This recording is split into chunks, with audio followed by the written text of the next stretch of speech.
Moin! Lust auf einen Big Snack?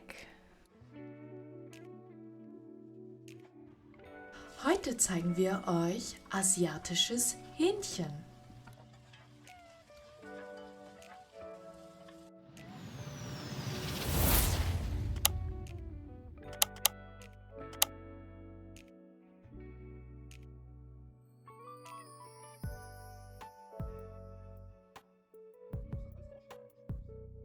Im ersten Schritt würfeln wir das Hähnchen in grobe Stücke.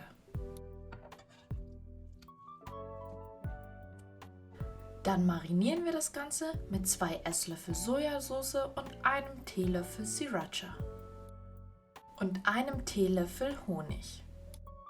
Danach würzen wir das mit ordentlich Pfeffer. Für die Bindung geben wir 3 Esslöffel Stärke hinzu und massieren das Ganze ordentlich ein. Das Ganze lassen wir kurz ziehen.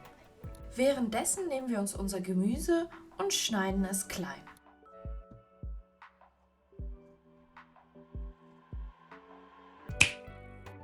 Nun erhitzen wir ausreichend Öl in einer Pfanne und geben Zwiebeln und Knoblauch hinein. Jetzt geben wir die Champignons hinzu, lassen sie kurz ziehen und anschließend kommt auch schon die Paprika.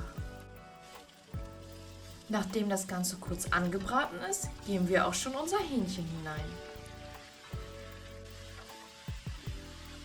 Damit wir etwas mehr Soße haben, geben wir einen Schluck Wasser hinzu.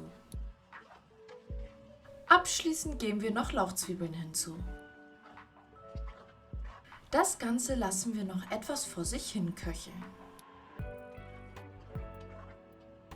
Schließlich kann das Ganze angerichtet werden.